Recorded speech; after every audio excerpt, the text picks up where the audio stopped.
Welcome to the HCI family of podcasts. We're your source for personal, professional, and organizational growth and development. We share our own original research, explore industry trends, and interview executives and thought leaders from across the globe. Join us for practitioner-oriented content around all things leadership, HR, talent management, organizational development, and change management. Maximize your personal and organizational potential with the HCI family of podcasts.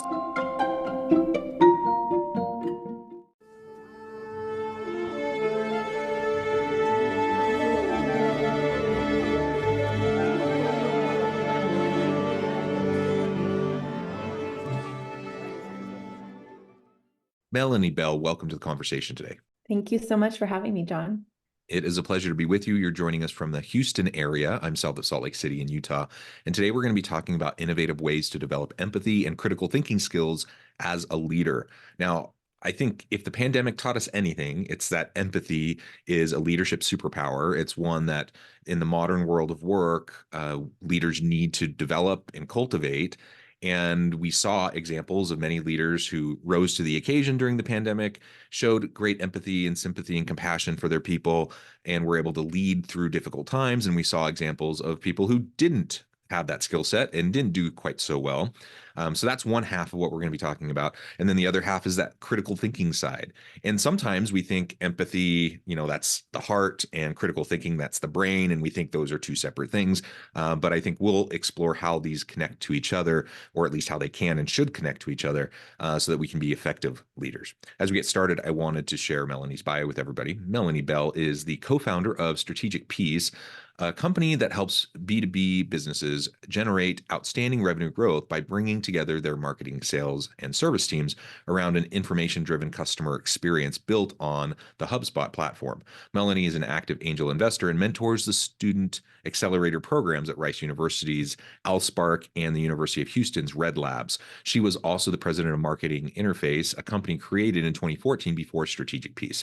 However, she is not only about marketing. She founded Leaders Who Fiction while operating her marketing strategy and technology consulting firm. At Leaders Who Fiction, Bell is helping people acquire and develop leadership qualities through fiction reading and intellectual business-oriented conversations centered around a selected novel. I love all of that. Wonderful. Anything else you would like to highlight by way of your background or personal context before we dive on in? No, I think that's it. A lot of my background has been startups and very early stage companies, growing companies. So my clients have been C-suite executives and founders. And so a lot of my experience is just based on people who are really out there ambitiously pursuing their dreams and goals. And I think that it's kind of framed a lot of what I do. Yeah, wonderful. Well, excellent. As we get going, then let's start exploring, first, I guess, the concept of empathy, why you feel it's so important, and then what are some of those innovative ways we can go about developing it? Sure. So I guess one other important thing about my background is I do have an MBA. So my undergraduate degree was in liberal arts, but do have that formal business training as a background. And when I started at business school, we did, countless personality exams when we were getting going. And I ranked very high on the empathy scale, and which is a blessing and a curse in a lot of ways. You definitely have to learn how to harness empathy without draining yourself. And so for me, it's always been, throughout my management experience, something that I've brought to the table that other people haven't. And so it's, for me, always been an opportunity that I can capitalize on. And I think, you brought up the pandemic, but I think even before the pandemic, there was a lot of talk about empathy and the difference in expectations from baby boomers to Gen X to millennials. And I think that increased expectation that there's empathy is so powerful. And when I became a manager for the first time, I had no idea what I was doing. And my boss told me to go read personality books. And it was all about figuring out your people. And so I think, to me, it's all very connected and connected together. Yeah, absolutely. And the generational divide, it's an interesting one that you point out. It's one of the reasons why I think millennials and Gen Z often get a bit of a bad rap of being entitled and whatnot, that they, 'cause it's really an expectations game, you know. It's really a Mhm. difference in expectations that younger workers have around what they think is appropriate and acceptable and what they really want and demand from organizations and from leaders. And I'm a university professor, and so, you know, I teach my students about how to be effective leaders and effective people managers and developing those skills. And we talk so much about these things. And so it's, in my mind, it's like obvious, like no wonder students are leaving university, going into the workforce and having high expectations because they know what good leadership should be, and they know that there are lots of bad examples, and they have higher expectations. And so we can bemoan it, and you know, or excuse me, baby boomers or Gen X workers can say, "Oh, these kind of spoiled, entitled younger workers." You can do that. You can bemoan that all you want, but the fact is, they have different expectations for the workplace. And if Yeah. you want to attract and retain good people, you're going to have to figure it out. That set aside for a moment, of course, I also believe, and I think the research shows that having empathy as a leader is powerful. It is going to help you be more effective. And so there's clearly a business case for it, there's a human case for it, and there's simply an expectation amongst younger people that this is something that you need to develop. And frankly, many leaders don't have it. And in part, you know, I don't blame them because they were educated and gained experience in a different time, in a different context where different things were prioritized. And so I understand the rub, I understand the friction, but we also, if you want to be successful in the future of work, you got to learn how to develop this empathy skill. Yeah, yeah, absolutely. I feel like I was really lucky as I was starting my career. I mean, like, I'm technically a millennial and everybody loves to hate on millennials so much. And I've had former bosses who really chastise millennials. And I was very lucky though, because my dad would always point out, he's like, you know what? Gen Xers are saying the same thing about millennials that we used to say about Gen X, and that the Yeah. greatest generation would say about us when we started working. And so I think I've always had this perspective of, you know, these expectations, they're not positive or negative. They're just a change in expectations. It's just a new, you know, can we approach this neutrally? Is that an adverb that we can Yeah. use? Yeah. Um, and so it's just, but it is, like you said, at the end of the day, it is just the expectation that people have now in the workplace. Yeah, yeah. So what are some of those ways we can go about developing empathy, and how does this connect back to some of your work, you know, with leaders who fiction? Yeah. So I think it's really, if we're purposeful and intentional about, like, I want to go develop empathy skills, a lot of it is just practicing interacting with people. So there are a few ways that I see that people can go about doing that. Well, one of which is, you know, well, are we networking? Are we volunteering? Are we getting out into the community? Are we part of communities? I think that just that practicing the human interaction is going to be a really powerful Hmm. way that we can develop empathy. But to me, the way that this connects into Leaders Who Fiction is that reading really increases our empathy. I mean, we're just by picking up a book, you're interacting with so many different characters with different motivations, with different points of view. And from a neuroscience perspective, when we're reading, our brains actually shift into simulation mode. Mm. And so it's not just like this fluffy exercise of like, oh yeah, pick up a book and you're getting to know the characters. Like, your brain is actually doing the work of putting yourself in somebody else's shoes. And to me, I mean, that is like the most powerful thing that you can do is, you know, we say walk around in somebody else's shoes, but novels really give us this portal to be able to do that. Yeah, and it really is different, the neuroscience behind reading, and I like how you term it, the simulation that's going on in our brains. It's Yeah, different than other forms of media. It's just different than when you're listening to something or when you're watching a movie or whatever. You can still have some of those elements, and you can get totally. engrossed in a movie.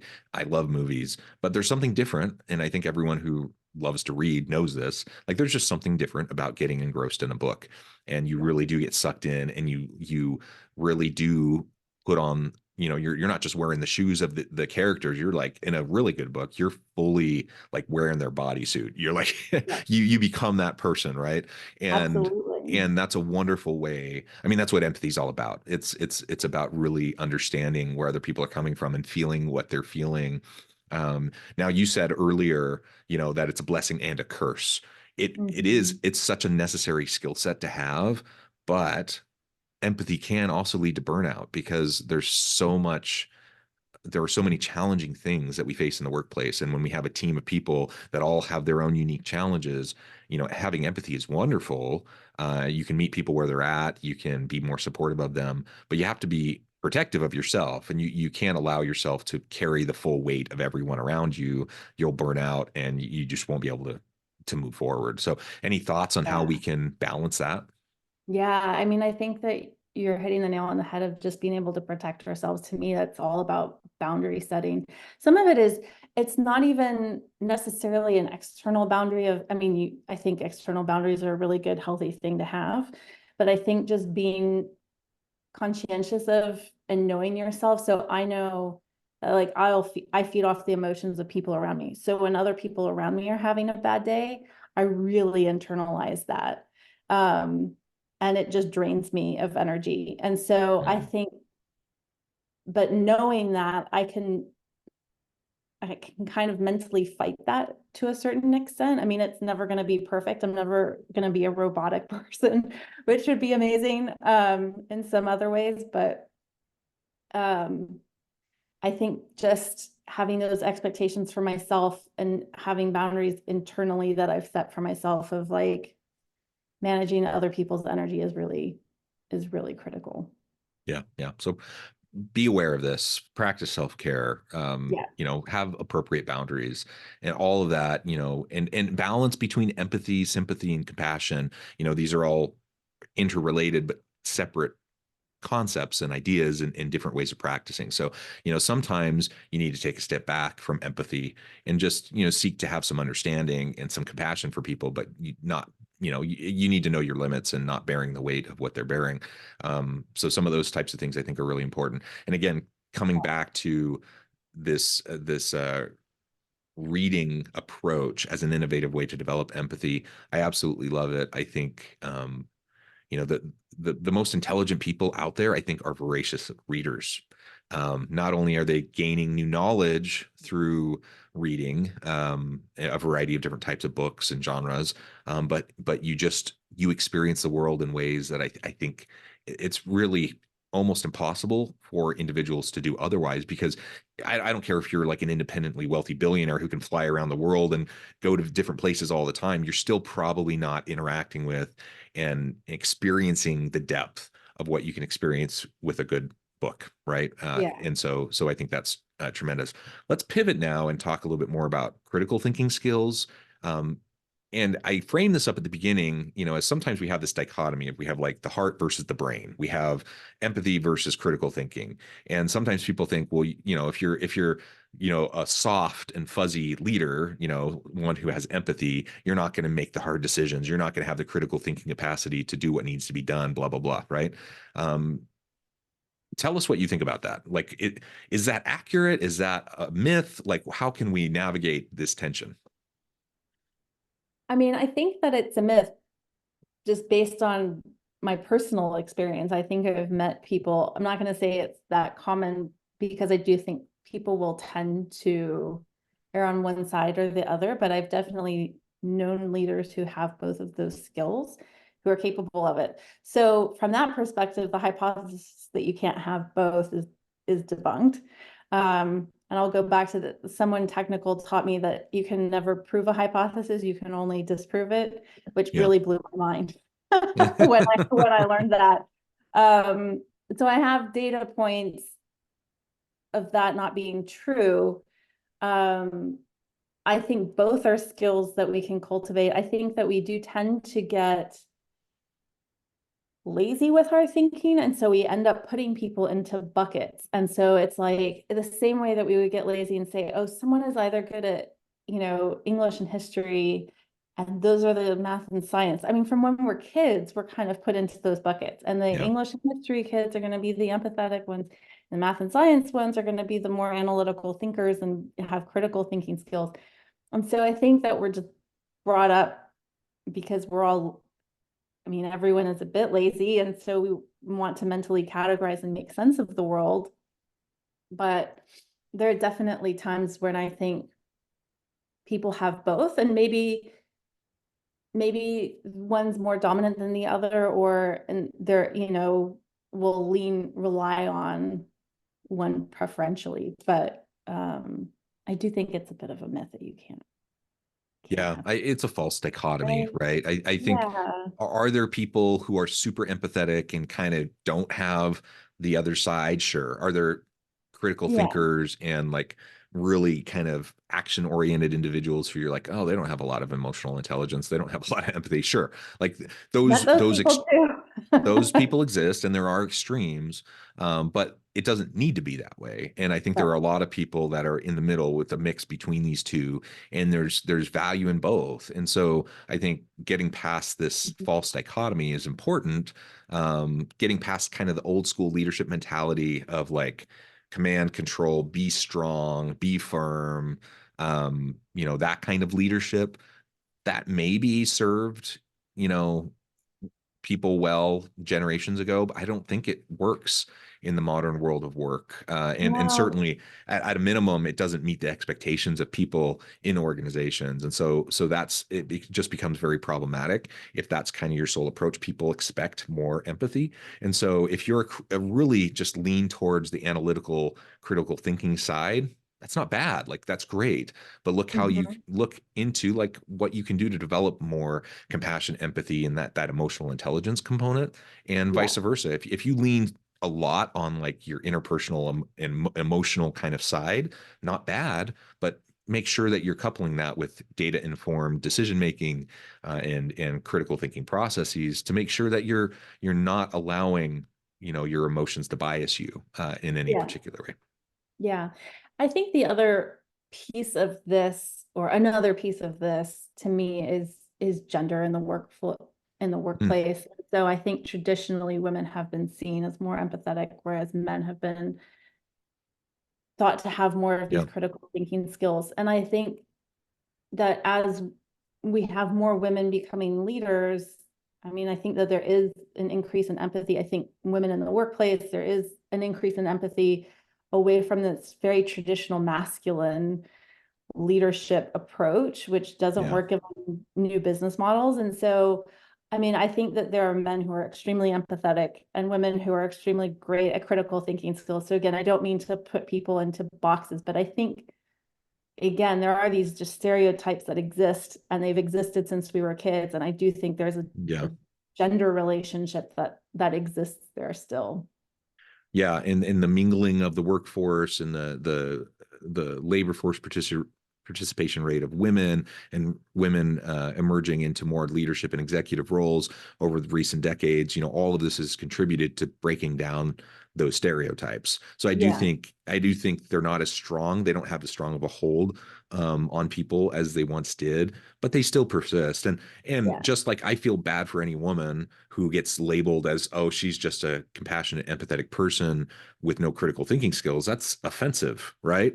Mhm. It's equally as offensive to me as a man. Like I don't want people to say, oh, he's an analytical thinker, he's a critical thinker, but he doesn't have empathy. I'm like, I think I'm a pretty empathetic person. So I mean, these Right. these are these are false stereotypes that don't need to apply. Like, and if we you've mentioned several times, like as humans we're a bit lazy. It's how our brains work. Like psychologically we lump Totally. people into buckets.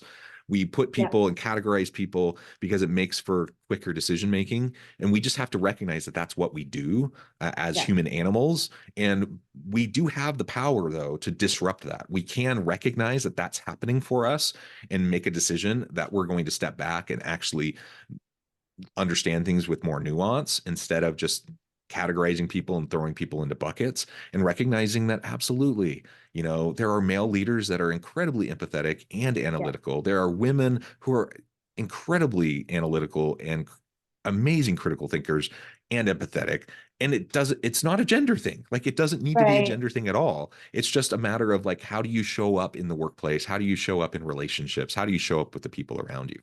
Yeah. Yeah, exactly. Wonderful. Any other thoughts then on the critical thinking side around the reading fiction and leadership component? We've already talked about it in relation to empathy, and I suspect it'll be largely the same for critical thinking, but thoughts on that? Yeah, I mean, I think there are a couple of different ways that we read, and as we're reading, especially, this is one of the reasons why I like I mean, for lack of a better word, kind of a book club format where you are talking to people because you are reading with a purpose. And so I think that there's still the opportunity there to develop critical thinking skills where you are approaching the text in a more analytical way. And I don't necessarily mean like analytical in the way that we all had Right. high school English, Right. which I was miserable at and hated. And but just in terms of, I think, who has power in what scene, what are the stakes that all of these people have if if they fail at their mission or that kind of stuff. And so I do think that there are ways to keep developing that, again, with intention. And I think conscientiousness in how we approach what we're doing. Yeah. Yeah, absolutely. All right. Well, last question before we start to wrap things up for today. What do you think people can do to become better leaders while not sacrificing what they love to do? So I think a lot of times people get promoted into leadership roles because they were great at their previous job. They're a great marketer, they're a great coder, they're a great XYZ, whatever, because they were really good at that. Now they've been promoted to lead a team of those people. And throughout your career, you might get promoted multiple times. You rise the rungs of the corporate ladder, or you leave the organization, start your own business, etc. People find themselves moving into leadership roles, and leadership it's a fundamentally different thing than being a functional expert in whatever you do. And oftentimes those are the things that people love to do because they're good at them. They find meaning in them. They like doing, what they're good at and creating and innovating, etc. Thoughts on how we can balance this move into leadership while in the necessary transition that requires of our roles and how we interact with people, while not sacrificing what we love to do, what we're really good at. Yeah, I think, and this is speaking from personal experience where the first time I became a manager did not, like, it was a rough transition. It was like, I've heard from a lot of people, they're like, that's normal. And I'm like, it didn't feel normal at the time. It felt very isolating, very challenging. I was at a small company, so it's not like, okay, now we're going to have some management training program or that Right. kind of thing. It's all very informal. And so I think it's having communities outside of the workplace, having friends outside of the workplace that time, that energy, those activities are sacred. So whether that's pickleball, whether that's a running group, whether that's a book club, whether that's you get together and knit with other people. I think just having those relationships are really important. I was at a conference on Friday and someone was talking about how they approach their career with a portfolio mentality. And so they said, when we invest into a portfolio of companies. And so I'm never just working at one company. Like I've got side projects or other things that I'm collaborating on. And that's what lights that person up for these other projects. And so I think just making sure that we all want to be dedicated to our work and do a great job. We'll say we all do and make that assumption. I think we all do. But making sure that we've got stuff that's going on outside of work and that time is protected. I think that's really big, is to have that time protection, because otherwise it's so easy of like, all of a sudden it just gets eaten away, and not necessarily with work. It can get eaten away with the social stuff, the social aspects of work and working at a company as well. Yeah. Well said. Well, Melanie, this has just been a real pleasure. I note the time and I need to let you go here in just a minute. Before we wrap things up, I wanted to give you a chance to share with the audience how they can connect with you, find out more about your work, and then give us the final word on the topic for today. Sure. So best place to connect with me is on LinkedIn. So it's Melanie A. Bell in the URL that way. Leaders Who Fiction is on LinkedIn. You can also check out Leaders Who Fiction at leaderswhofiction.com. And yeah, those are the best places to connect. Wonderful. Thank you, Melanie. I encourage the audience you. to reach out, get connected, find out more about what Melanie can do for you. And as always, I hope everyone can stay healthy and safe, that you can find meaning and purpose at work each and every day. And I hope you all have a good week.